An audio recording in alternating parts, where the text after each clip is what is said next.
I came from the mud. There's dirt on my hands. Welcome to Build an Iconic Life podcast. I'm your host, Chris Whitehead, and this podcast is dedicated to help you build a life with zero regrets by focusing on how you have everything you need to stand up, stand out, and live life on your terms. Let's dive right in. Hey everybody, Chris Whitehead here with Serge Berger from The Steady Trader, and we are excited to have you here on the Build an Iconic Life podcast. You're actually right now in your other home in Switzerland. Do you want to tell people how you migrate from Florida to Switzerland and what that's all about, man? Well, it's great to be on, Chris. I really appreciate the time, and I think one of the things that is always important for us to have is feel at home somewhere. For me, it's kind of weird. I mean, to me, it's normal. So it's not that. For other people, it might be a bit weird. But I was born here in Switzerland, and grew up in West Palm Beach in Florida. So I've done that whole thing my whole life. At some point, I had to figure out how to build it. Like, once school's done, you got to figure out how do you make a life out of that. Right. So, and that was not hard. That was actually that was very hard so I figured, okay, what could I do? I was trying to play golf professionally. I was playing for my school, and then I quickly figured out that's a tough way to make money because you have to be in the top 100, and that wasn't going to happen. But then I figured, what else is very global? So I started going into investment banking. I started working at JP Morgan, and that took me to one place. But then that still was difficult to kind of live in both places at the same time. So ultimately, I had to put up my own shingle, Yeah, I get it. So tell everybody a little bit about your backstory. Like, so you get out of college, you're working in New York at JP Morgan. I mean, that's a pretty prestigious place to come out of school and start working. You're not a dumb cookie for sure. But well, that depends who you ask, right? But basically, what happened is, and this actually is, I love the flame of point and what it represents in your brand and that video behind you. Thanks. But what happened to me is I graduated college in December of 2000 in 2000. Okay. And I don't know if you remember what happened in 2021, but we had stock market, the .com bubble burst. Mm-hmm. So I had multiple offers. I think Piper Jaffray and Credit Suisse, a couple of the private bank, the investment banks in New York. But then the market crashed in March, April of 2001, and they all took back their offers. So that sucked. So I ended up having to go work. Having to go it actually ended up being a blessing for Bloomberg. And Okay. And then only then, after 2 years later, I then ended up going to JP Morgan. And then I just kind of did the thing there. And at some point they wanted me to go to Switzerland, which was where I was born. And so then, what were you doing for the bank? Mm-hmm. I was in the fixed income department. I was doing investment banking there. So we were. Have you ever seen The Big Short? That video, Yeah. that movie? Yeah. So like we were, building and selling these credit default swaps and collateralized debt obligations. All that, like that, literally, like when I was watching that movie, it was a bit eerie because I was literally that guy, And then you kind of saw how that all unfolded, and it teaches you a lot about, how the investment banks work. Good and bad, Yeah, good, bad, and the ugly. And so, I think very much like you, it just ultimately dawned on me that there might be a better way to help people, whether it's directly on the investment management side or through education, How did that transition happen for you?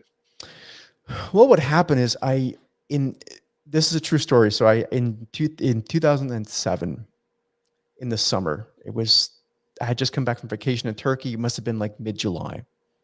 We got a phone call from our managing director. I was working in Zurich at the time in Switzerland, and we got a phone at JP Morgan. Got a phone call from our managing director, who was based in London, and he says, "Guys, we need to sell this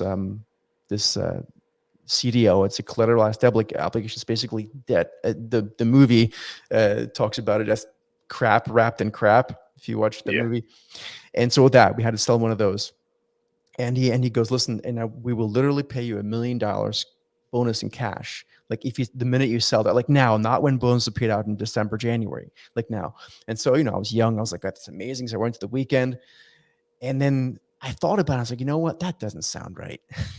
But I was still young. I figured, hey, what the hell, let's just try it. So I was managing the relationships for a bunch of really big reinsurance companies and asset managers, like Swiss Re, which is the second largest reinsurance company in the world.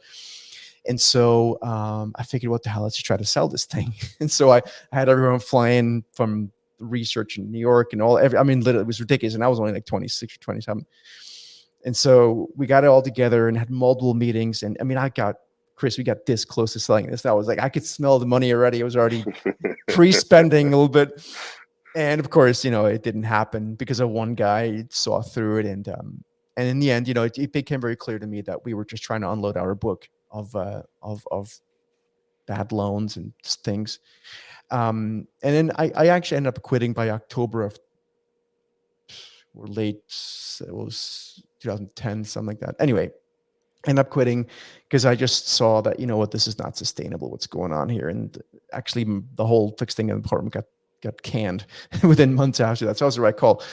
But then I moved back to New York permanently and just started essentially just, do advisory, like take my own thoughts and help people with investing money. I was working for a family office and managing their money as well. So, baby steps are hopefully giving people more clarity about the markets, And I'm assuming like around 2010, 2011, social media is starting to become a thing.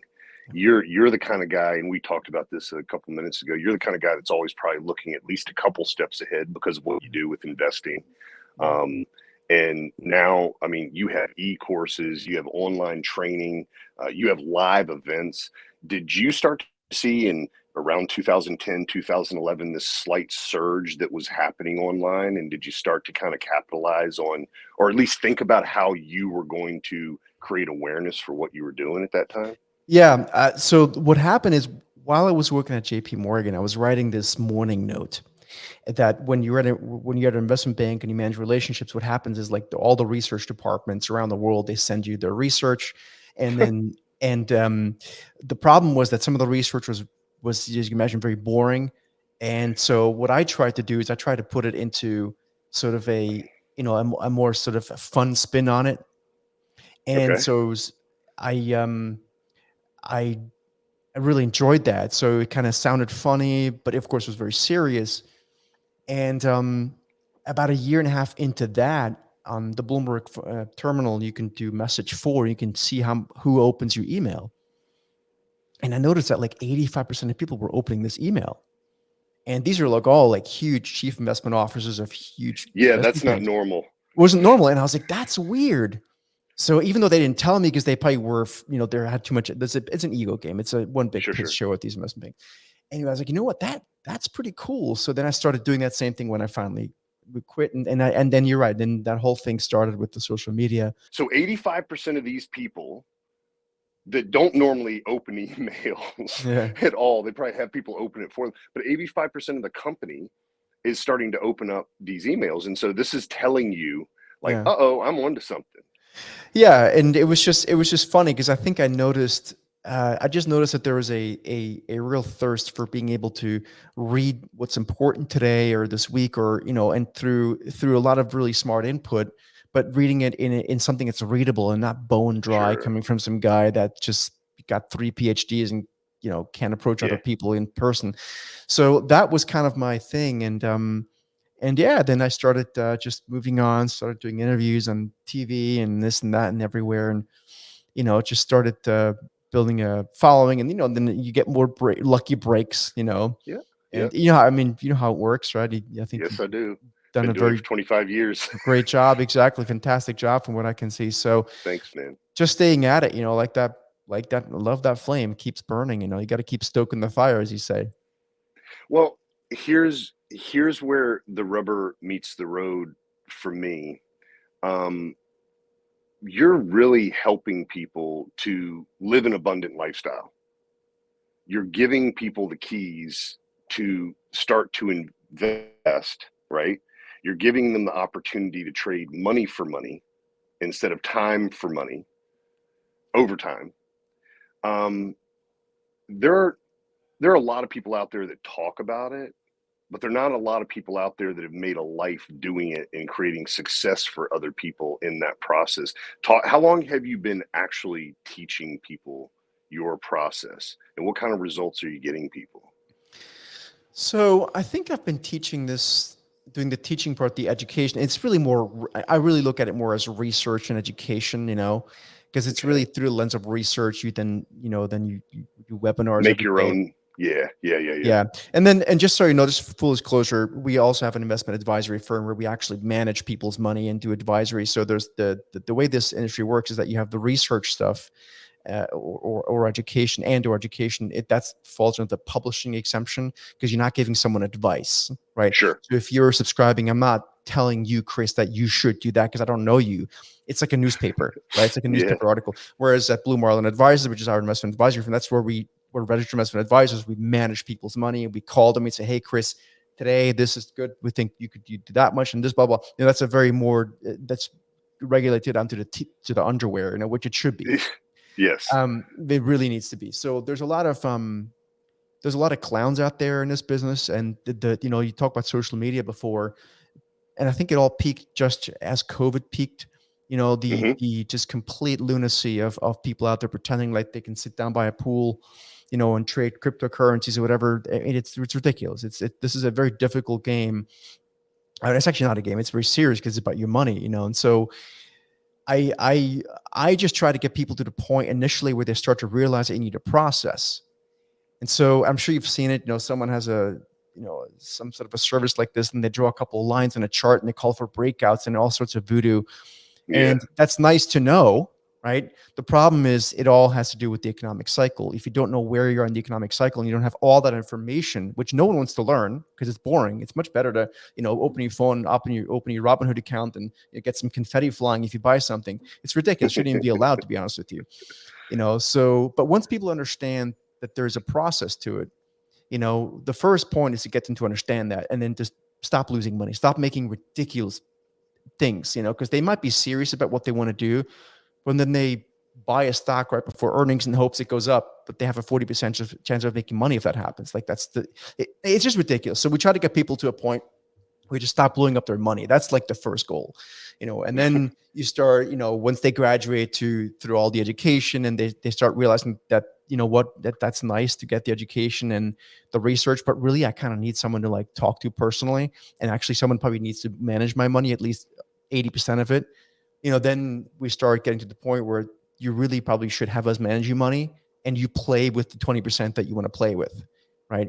Because managing money is tough, man. I mean, I more or less work 15 hours a day, and I don't know how someone, at 60 years old wanting to play golf half the day there's no fighting chance. Like this pen has a better chance at winning that Yeah. game than he or she ever will. It just no Is that chance. because you're constantly staying on top of the trends of what's going on because it's volatile and things move faster now than they ever have, right? They move quickly. Things move quickly. It's just the information source that a lot of people have is not good enough. So like if we really tried, like I'm going to say half of what our clients, whether it's on the research side or on the investment advisory side, get is really, the know-how from my network that I've built over the past 25 years of doing this business. So, when I get up in the morning or even until just before I go to bed, it's basically conversations and inputs from very smart people that have been fortunate to work throughout my career and continue to meet, from hedge fund guys to private family office guys to whatever, right? Just smart people, isn't anyone. And I think, that is very difficult for the average person who is now 50 years old, wants to retire, 60 or any age, 30 years Sure. old. And you can't really get across that, and you can't really buy that access either. I don't think. I think that requires more, so we try to give all that information through the lens of our services. I mean, for me, maybe I'm not the average dude, but I've had the opportunity to play with people at very, very, very high levels. And what became exciting is talking to people that are highly successful, just like you, right? Hint, hint, run a podcast, everybody. everybody. But having the opportunity to talk to somebody and realizing that they have knowledge that I don't, I can synthesize that knowledge by asking appropriate questions, which funnel down an answer of, you might have spent 400 hours to learn something. And in 4 minutes, you can give me what's important. And what's interesting about that is if I have goals attached to the questions that I'm asking, which by the way, I do with everything that I do, it's just how I'm made. I am now leveraging your time. Maybe I'm going to invest some money with you. Maybe I'm going to, own a $30,000 podcast room so that I can, impress people and they want to get on, blah, blah, blah, all the kind of stuff. But I get to have conversations with really intelligent people so that I can see further, climb higher and see further. And you're actually offering that service, and you actually are a professional at what you do. It's not that you're just, so there's so many people out here that host events, that do things, that sell information. And you find that they don't even use the information that they're selling because they just learned how to do it themselves and they're immediately pawning it off. You're a professional. This is a career for you. You're 15 hours a day invested. Look, we own multiple companies. I probably work 40 hours a week maximum, but that's not true. I'm probably working from the moment I get up until about, well, actually, that's not true. Probably 2 hours before I get up because my unconscious mind starts having these weird things that fire off. And then right before I go to bed, I'm looking at Robin and I'm blah, blah, blah, blah, blah, and I'm out. and that's my whole life. And not everybody wants to do that, and that's fine. No. But for me, and I think I relate to you, I love having these conversations with people that know more than me, because what I find is they sift through the BS and they talk about what's relevant. And it's like having an advisory board of some of the best people on earth to just understand what's actually going on. And as a business owner, I'm going to tell you, for 20 years, I didn't do that. And I was always on the back end of a wave. So, if there's a nice little sine curve, Yeah. I was always here. By the time I learned about it, we had already gone over the top, and I think it's brand new. And then I make the investment, whether it's flipping homes or starting a new company, whatever, to only see the bottom wash out. Yeah. And I know this for truth too. I read quite a few economic books trying to get there. And you're right. I woke up in my plate a couple times reading the book. It's not fun to read.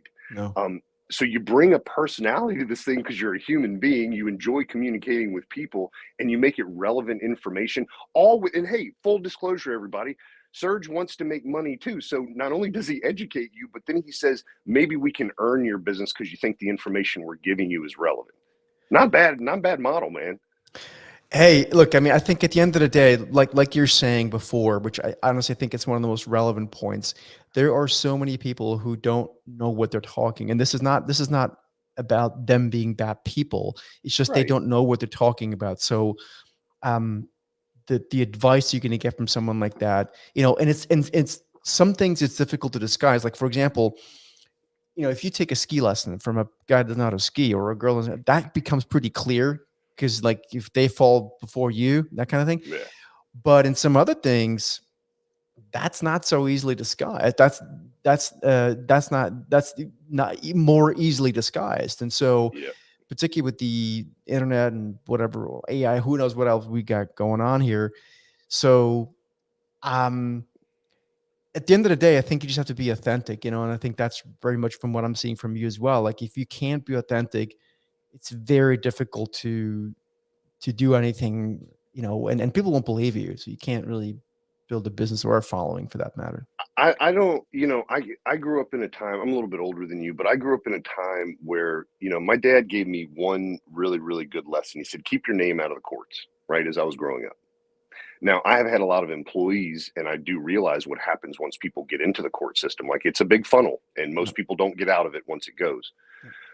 And what I'm getting at is, I own brick and mortar businesses. I own online businesses. There is never a better way to absolutely make everything topple than to lie to people or take a risk on people, because if I mess up in one, it'll show up in the other, and then everything falls down. It's amazing to me. It's not amazing. We've made it simple for people to go out there to experiment on other people because of this thing called social media. It's easier to connect than ever before. Yeah. And part of the goal is to actually just highlight people. It's one of the things that Joe Rogan does. I mean, whether people like him or not, he brings some of the smartest people around to have conversations, contrarian or not, so that people can see the difference between people that are trying to do something versus people that have been in the trenches doing the thing and are continuing to grow through that process. You're definitely one of those people. Let me ask you this: when you host an event, how many people typically are you bringing to your events? Are they small or big? So what's been happening on the event, like the physical event side, like mostly our stuff's online just because, everyone's Yeah. all over the place. Yeah. But the physical events, like we just did one in Orlando last week, actually Mhm. literally 1 week ago. And typically what we tend to see is we try to keep it to like within 30 people just because we want to focus. It's been really difficult to get more than 20 people into a room because they just don't want to travel anymore. So we had like Yep. 100 people online as well join. So, but it's targeted, right? And these are paid for events. So people, Yep. and you do that because you want to focus on the people that are willing to learn. Yep. So many people like anything, and it doesn't matter, how many, when you go, you look like you go to the gym, right? So Yep. let's say you go to the gym on any given day, percentage wise, what do you think? How many people are actually in shape? Let's say you go at 6 o'clock or whatever time you go to the gym. When you're in the gym, assuming you go to a physical gym, Less than 10%. exactly. And that's because the rest of the other people are not willing to put in that. In fact, there's another statistic. Um, only, uh, only, um, only 30 or 40% of gym memberships actually get used. Yeah, so that's what's great about that EFT model. They collect the $9 or $20 a month, and you wonder how they can have 6,000 members. It's because only 600 probably show up. That's exactly right. So anyway, you were saying, so a very small percentage of people go to the gym. You remember what you were going to say after that? Yeah, I was just going to say, I think very few people are willing to put in the work for anything. So when we look at our average client base on the study trader side, which is the educational and research piece, where we have anything from our proprietary software to, as you say, courses and anything that, and trade alerts and investment alerts and everything, and portfolio solutions, we see that most people are not willing to put in the work. Most people fall into the camp, I'm going to do this part time. But part-time money management? You gotta be kidding me, right? That sounds scary. It's ridiculous, So what they really want is they want to trade a little bit of their money, 10, 20% of their money, but they don't really but they're not consciously aware of that, right? They think I can do it with all my money, or even or 60%, and you can't. They cannot do that. They will fail miserably. They will blow up those 20% and then much more way before they even get to get a chance to do it seriously. So that's why I keep saying people, they need a serious investment advisor. That's why I have Blue Marlin Advisors, where we actually manage their money and then we advise them on the rest of the money and have conversations with them actively. Because a lot of these guys have one thing in common: they are interested in the markets, but they don't understand how difficult it is and how much information they need to learn and how much they have to stay on top of it to make money. And it's not because we're trading in and out of the market all day long. We're not, but it's because there is so much stuff to consider. And I think that's just with anything, So when you talk about physical events, the people that are very serious come to a physical event, the other people get a $7 freebie and think they can make money from that. They won't. I know. So for us, and we're coming up on a time here in the U.S. again where I'm seeing people do this. So our last event, we had an event around 50 people, and the last event we had 20, and that's when I cut it off for a little bit. We're going to start doing things locally, but Yep. when COVID hit, I kept flying. I kept going to my mastermind. It was in Dallas, and that was when everybody else was kind of sitting back and putting on the brakes, or at least letting off the gas. I mashed it all the way to the floor, because what I realized is Warren Buffett said it, like, just watch the masses and do the opposite. And what happened to me is we grew in 2 years better than I did in 20. Because when the parachute got released and we were all able to go again, I'd already set myself up for success. And as an example with that, like, have you ever heard of 75 Hard? No. So It rings a bell. Tell me, what is it? So 75 Hard is a 75-day challenge. You have to drink a gallon of water a day. You have to do 2 workouts. One of them has to be outside. You cannot drink any alcohol or have any cheat meals. You have to read at least 10 pages of a personal or professional development book, and you have to take a selfie. If on day 74 you forget to do any one of those things, you start back over at day one. So it's not as much a physical challenge as it is a mindset challenge. And the Mhm. reason that I say that is this is the fourth time I've done it. Um, I started November 1st this year. So my birthday was October 30th, and I said I'm going to start November 1st. I'm going to go through I'm in New Hampshire. It gets very cold here. And then there are holidays and everybody's drinking and everybody's eating and Yeah. so I'm actually doing the hard thing at the hardest time to do it for me personally, Yeah. because I know that I'm doubling and tripling, quadrupling the result that I'm going to get from it by not letting me put the extra 10 or 15 pounds on or get kind of lazy during the winter time when there's less to do. Yeah. And that's what I teach, especially business owners, to do. Like, we have to face the hard things so that we can live a little bit easier. And it Definitely. just so happens that only maybe 10% of the people do that. Pareto's law says 80-20. I literally think the truth is that there's 10 at the top, 80 in the middle, and 10 at the bottom. That's how I really look at that particular curve.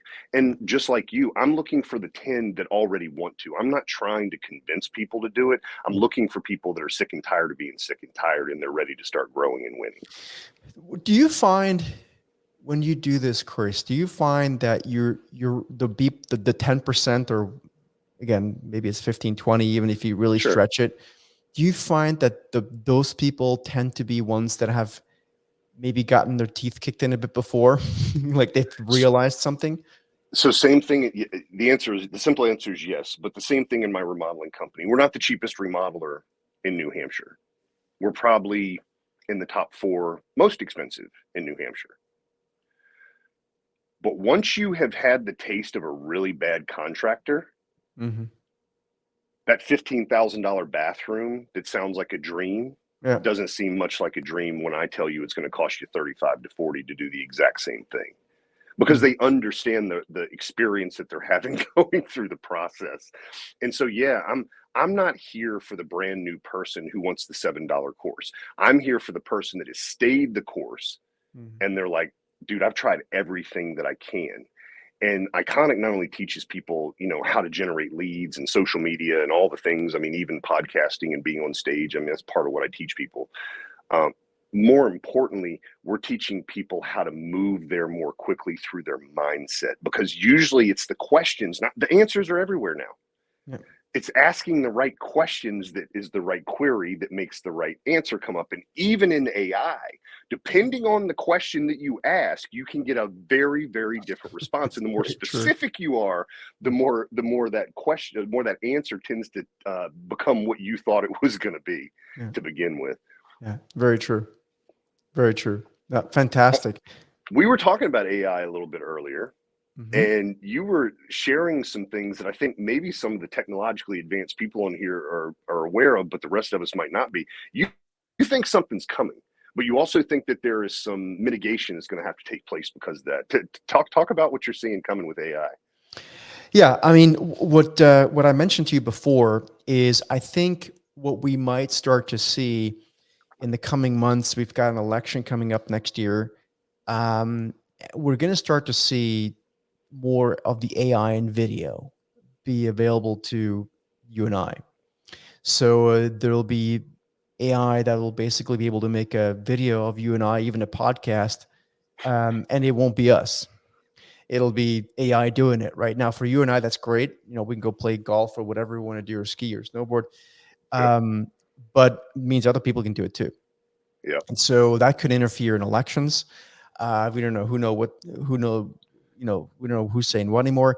So the importance of the paywall, right? The Chris Whitehead brand, the iconic brand, becomes all the more important, because you won't be able to trust anything anymore. You go on Twitter and it'll be, 50 Chris Whitehead videos. None of them are you, except the one that's actually your Twitter feed, or assuming you have one, or is behind your paywall. So I think that sort of, and that speaks, by the way, that speaks to identification. That speaks to blockchain, for example. This is not a Bitcoin comment. This is a blockchain comment, right? Mm-hmm. So that is very powerful. On that though, and this is a touch of a tangent, but I think it's important. As an investor, what we're always trying to do is try to figure out what's the disconnect between, let's say, a new technological breakthrough and the time when that actually starts impacting profitability in a company. So you take right now AI, right? So we had this past May 23, NVIDIA blew out their numbers and the stock goes bananas. And, companies are mentioning AI 200 times in their conference calls just to, have other algorithms buy their stock because they mention AI. There's a big disconnect though between a company saying I'm doing AI and when that actually impacts profitability and margins and top line or, the whole thing. And so I think a lot of times that we saw that during the dot-com bubble Yeah. where, you had pets.com, the original pets.com with the sock puppet, they were losing money hand over fist. Ultimately, that was a very profitable business. Ultimately, a decade later, the hype came, but it took 10 years or plus to really 20 years, probably almost to really come to reality. And I think that's something we need to keep in mind. So same thing with AI, right? I mean, there's a lot of great stuff and I use some of it and I'm sure you do too. Mhm. But from a company perspective, the profitability might be more difficult to measure immediately. That's going to take some time. So that's always a disconnect between the chart chaser, right? So the $7 newsletter guy, the tire Yeah. kicker who thinks he's going to get that for free, he's going to chart chase that breakout that someone's talking about by drawing a line on the chart, But then you go a bit deeper, and that experience that you get over 20 years doing this will tell you that's probably not the best idea. Or at least tell you how to risk manage it. Whereas the other guy's going to disappear after he gets to $7. Anyway, that again goes to the paywall, right? Yes. And I think it's really brilliant. And I think it's important for people to really pay attention to this. Um, you know, my parents are getting a little bit older. My mom often calls me. She's listening to alternative media now, so anywhere she can. Man, this was, gosh, 2002, 2003, we had one of those big satellite dishes in Southern Virginia, Yep. and I was watching news from Europe. I was watching news from the Middle East. And I'm telling you, the story that is told there is not the same story that is told here. And then I see 20 years later come and everybody is aghast. Oh my gosh, there's propaganda. That's all that it's ever been ever in communication. And part of my goal is to, number one, I connect with people like you. And then I start sharing that with people because I actually believe in what you're talking about. I believe that you are educating yourself. I believe that you are helping people because at the end of the day, I have this feeling of reciprocity in my heart as well as karma that, hey, I either stand for what's right or I stand for what's wrong. And I think deep down in most people, they stand for what's right, but they're getting caught up in sensationalization and headlines and the easy button. And what you and I are both telling people, there is no easy button. You are going to work. Or you're going to be plugged into the matrix. Those are the only two options that you literally have. It's either pedal to the metal or not, and then at some point it comes back and bite you. By the way, quickly on that point of news from around the world and different stories it's obvious now we've got media, right? Social media. But I tell you, again, having gone back and forth the two continents my whole life, it's always been like that. At least over the, since I'm now, mid 40s. So I can tell you it's always been like that. It's like, for example, if you read the, I'm going to say European media, and then, Europe is a country with many different cultures. So let's take like a typical Western European sort of culture, which is different from Eastern European. Let's say a regular Western European culture, and it'll basically be like, the Americans are a bunch of, crazy gunslinging cowboys. Although there's plenty of admiration for the drive there. So to be fair, which of course isn't true. I mean, there's some of that, but that's not the base case. Then you read a U.S. media about Europe, and they think they're a bunch of espresso drinking socialists. That's not really the case either. Like, I mean, there's some of that, but that's not like, they don't just sit around drinking coffee. No. Like they work hard. Not Right. all of them, right? But then not every Virginian is a gun wielding nutcase. It's the same thing. So it's just now becoming more obvious in the media, because we have social media. Yeah, I think the weirdest thing, the first time Dad took me to Europe, I think I was 15, and I asked for ice with my Coke, and they gave me one ice cube. Yeah, I remember those days. That's changed, by the way, for the better. Has it? It's good. But I like you stated though, the one thing that I learned was in Europe anyway, there was an understated elegance to communication. It had been around quite a bit longer. I think that has something to do with it. There are a lot more nuances to it. But people were very, everybody that I met was hustling, bustling, working, making life happen. And there wasn't a 2 o'clock bell that went off in London where everybody sat down for tea. It's not at all what I experienced. Same thing in Germany. People are going for it. The one thing that I would say about older cultures in general, though, is they tend to take things in stride a little bit more than we do here in America. They're not as reactionary. That's been my experience. I don't know if Yeah. it's true. Do you say that's true? Yeah, I think so. I mean, also, I mean, and I'm not a, you know, I'm in Switzerland, which is very Sure, different from neutral. Europe. It's like, Yeah. and it's not even part of the EU. It's a very different thing. It's much more like the Swiss are much more American in many ways than a lot of the Europeans are.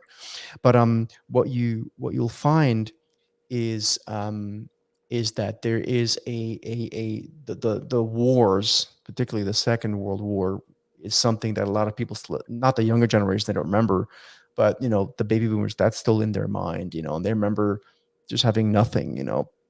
And so again, that's not me. That's not that didn't happen in Switzerland either as much, but that is one thing that I think keeps people, they save more money. For example, they don't spend it all the way. Like, for example, I was just in Florida for the month, and you know, people are spending like there's no tomorrow, and they should, those people that are spending, they shouldn't be spending. You know, they could Yeah. save. Here, the equivalent of that would save like ridiculous amounts of money. You know, because there's a different mindset. However, that also hinges growth, right? So you have that. You know, it's The spending, you mean? yeah, sure. So Yeah, yeah, you know, you yeah. take your typical American, they'll spend till they can't spend anymore. Now, of course, there's a, you know, the bottom quartile or third or whatever who can't save, like physically will not be able to save. Sure. I'm talking about the middle class ish, where they Yes. could save, you know, and then and that's a wide, I say ish specifically because it's a wide range. They will spend until they don't, you know, they just physically can't anymore. When you've normalized a $6 cup of coffee on your way to work, Oh God. um, you know, and by the way, it's only $25 for a hamburger in Switzerland.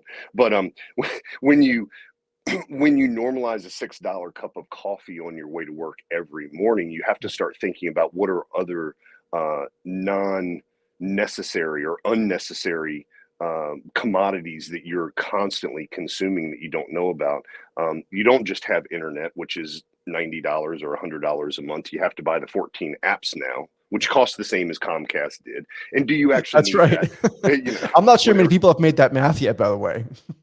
No, it's amazing to see the evolution of it. Or a cell phone. You know, I know people that will go without food so that they can have the latest update well, in connection. And the idea, Yeah. and this is just a fundamental idea, is the difference between consumers and producers. And I realized a long time ago when I chose to be an entrepreneur that my lifestyle was going to have to be a producer. Yeah. It's no longer a consumer. And what I did is I went too far in one direction. Like I was not much fun. And I wasn't having much fun outside of work. And that's where I realized that we had to create some harmony. And that's where we created pillars and all sorts of stuff that we teach people that. But I How do think you you're absolutely. how do you do that, Chris? I mean, that's one thing that I tell you, like, in full honesty, I haven't figured that one out yet because I just, with the markets, they don't, money never sleeps. You know, you've heard that before. Yeah. Um, and you know, that's one thing I mean, I try hard to, and I kind of succeed, but you know, I think, you know, you shouldn't just work nonstop and never have any time to kind of enjoy it. How do you kind of bring that across to people? So, you know, Serge, when I started at 24 years old, I always had employees from the very first day I began. There were 2 people, and then very quickly after that, I had 4. And not that I was qualified, but the idea was that I wanted to build something where I could make a little bit of money off of everyone's efforts, provide jobs, get leads. And I didn't know how to do any of that, by the way. Didn't even know how to do the work. Sure. I built one deck in my life, and my dad had pretty much built it, and I'd helped it. And there was no internet. There was go buy a Black and Decker book from Lowe's, and you know, step by step build a deck, and I could do Sure. that. But I think my mindset really started shifting when I realized I was getting older. I'm in the trades, and I do love building stuff, but I'm getting tired. I'm not really making more money. I'm actually dealing with these monkeys going in and out all the time. Like it's like herding cats. You know, this Yeah. guy's sick. He doesn't show up on Friday, the day we're supposed to get paid. I can't pay y'all if he does, all that stuff. And what I started realizing is that really everything was based upon my effort. If Chris didn't show up, we didn't make money. And that became a real issue for me, Yeah. because now I was more responsible for more people, and I was getting paid last. And I had to figure out, And taking all the risk. everything. It's like going, to me, that's like going to a casino and gambling. Like, I'm not going to win that. Eventually I'm going to bust. And so slowly but surely I started changing the mindset of becoming a self-employed person with employees to becoming a business owner. And what does that look like? And I had a lot to learn. I had a lot to learn about team building. I had a lot to learn about limited mindsets. I had a lot to learn about bringing people in that were smarter and better than me, and not letting my ego and not being afraid that they would take it away. And all. And by the way, I've had people try to do all those things as part of the learning curve. And over time, and also by the experience, I mean, I'm on my second marriage, not my first. And the first lady that I was married to is a wonderful human. And we did not break up because I worked too much or anything like that. But what I realized coming into my second relationship, I had to start over in 2009. So 2009 to 2019 were 10 years of ramp up again. And I realized with my second spouse, she was much more verbal about, hey, we have kids. Hey, you need to come home for dinner. Hey, you need to actually be involved and not talking on your phone all the time. Hey, this is your life. I don't know why you're doing what you're doing, but you're not actually living. Hey, we should go on vacation. Hey, I can't afford to go on vacation. That's not the point, Chris. We need to save and go on vacation because we're creating memories. And so there became this shift, Serge, of me realizing that I was living a version of Chris, not Chris. And that's when I found out about faith, family, fitness, and finance. And there are these pillars. And then I added one to it, fun. But I realized that if you drew them out with like spokes on a wheel, and 0 is at the nucleus of the spoke and 10 is at the outside, and that's the best, operationally best. If each one of those, faith, family, fitness, finance, and fun, if I marked on there what I felt, a 5 on this one, a 7 on this one, a 2 on this one, what does that wheel look like? And what I realized is the wheel would not roll. And so I made complex things real simple, and I just said, can I push a little bit here? Can I add a little time here? So like I was saying about the 75 hard thing, the reason that I do it is not to torture myself. The reason that I do it is a mental reset and pushing me to go, what can I accomplish? Because it's usually against my own thinking that I make the greatest progress, because it's out in the area that I don't know what I'm doing. And that's a constant entrepreneurial battle.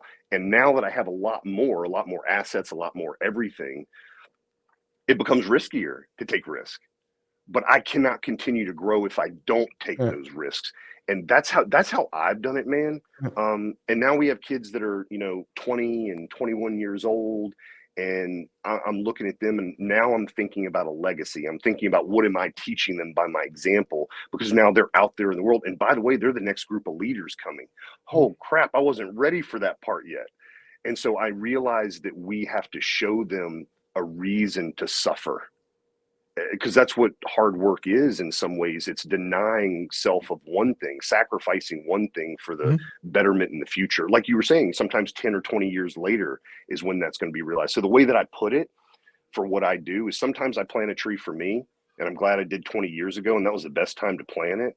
The next best time is right now. So I just keep dropping those seeds, because who knows, I could be here as long as tomorrow, or I could be here another 50 years. And I want to make sure that if all it is tomorrow, that I've left something that's important for people, more than just, and not that money isn't important. I think it makes the world go round, but something that is something that can grow inside of that person so they can make their own way in this world. Yeah.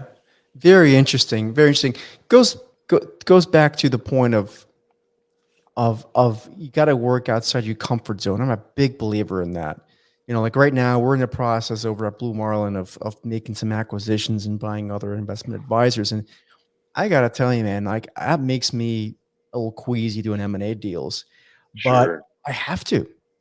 And it's definitely outside of my comfort zone right now. But, there's not a day that goes by that, I try to take cold showers. It sucks too, but I try. Wim Hof method. Yeah. I'm not going to, I don't go all out to like, but hey, he man, takes it to other levels. Yeah. I don't want icicles on my butt, that kind of thing. There's no way to not deep breathe while you're taking a cold shower. Yeah, exactly. That won't work. And it naturally happens, right? Yep.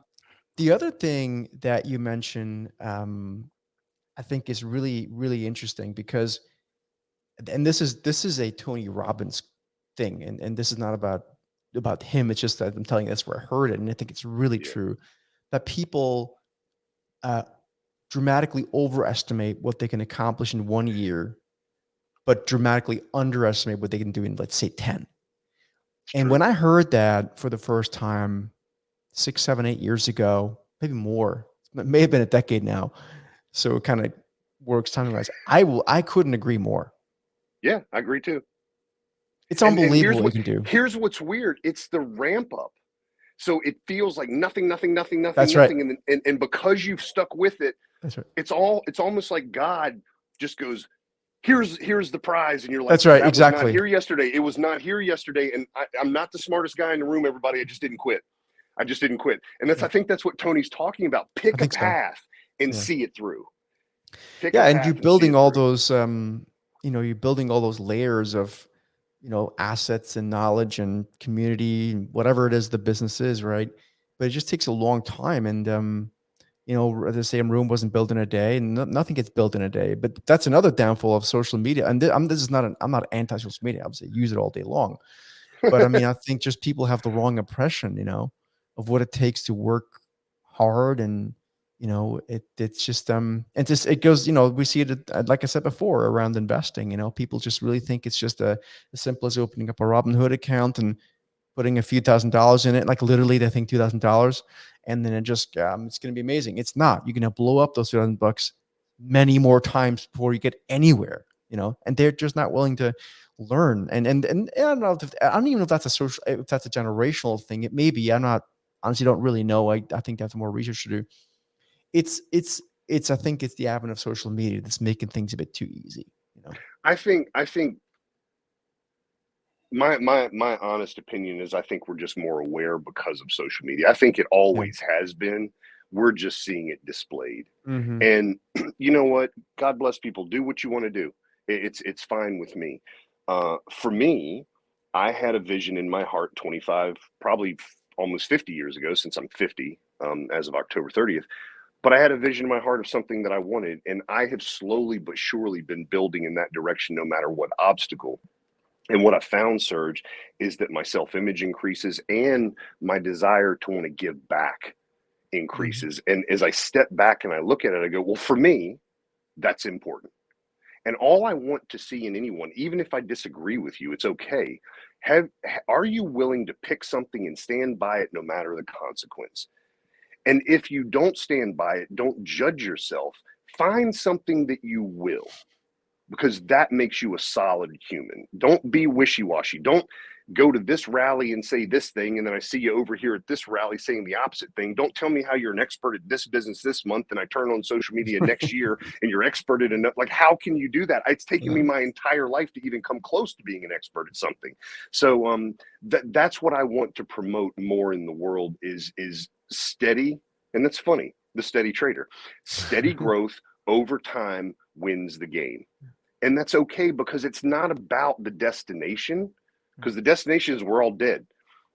It's about the journey that we're on in the process, and how we can connect with people that help us have a better journey. Yeah, I couldn't agree more. And again, this goes back to the authenticity.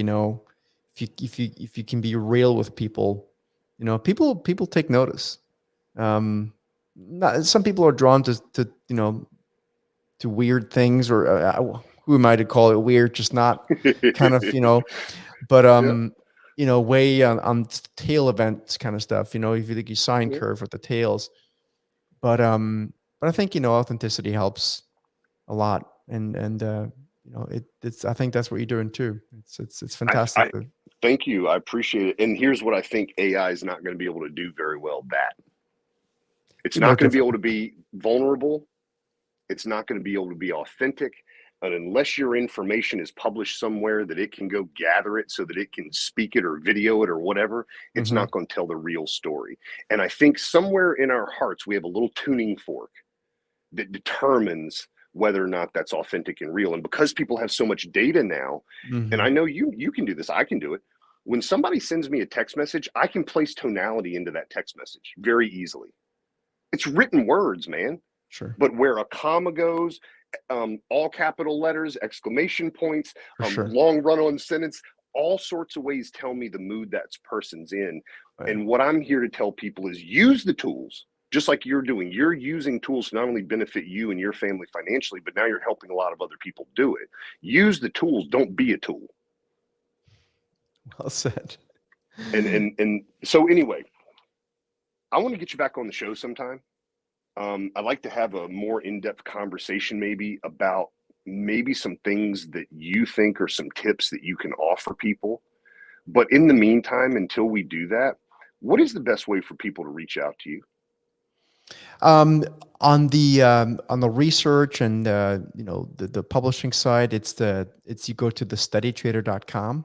So it's Okay. www.thesteady trader.com, and the investment advisory firm, again, that's a totally separate thing. That's bluemarlinadvisor.com. I like how you say advisor. Well, because otherwise people think there's an S. There's no S. It's singular. Gotcha. Well, I Nice really meeting you, appreciate man. you being. Yeah, it's great talking to you. I appreciate you being on the show. Let's have some more conversations. I think there's maybe some people in my community that would love to hear what you have to say. Yeah, I'd love it. And we're going into an interesting period here as we get into 24. We've got a world that is a little bit on fire, in many ways, and we got an election, and the economy slowing. So there's a lot of reasons to be aware of what your portfolio is positioned in right now. That's awesome, man. So everybody, go check him out. The Steady Trader is the name of the business. Actually, that's the website. Thesteadytrader.com. It's just a website. Steadytrader.com is the website. We're going to put all of his information actually in the show notes so that you can click on them. And Serge, thank you for taking time out of your day from Switzerland to have a conversation with all of us. I came from the mud. There's dirt on my hands. Strong like a tree. There's roots where I stand. Hey friend, if you enjoyed listening to this podcast, please leave a review and subscribe to catch future casts. If you really enjoyed this episode, make sure you share it so others can benefit from it as well. I'll see you in the trenches. Try to catch me howling at the moon.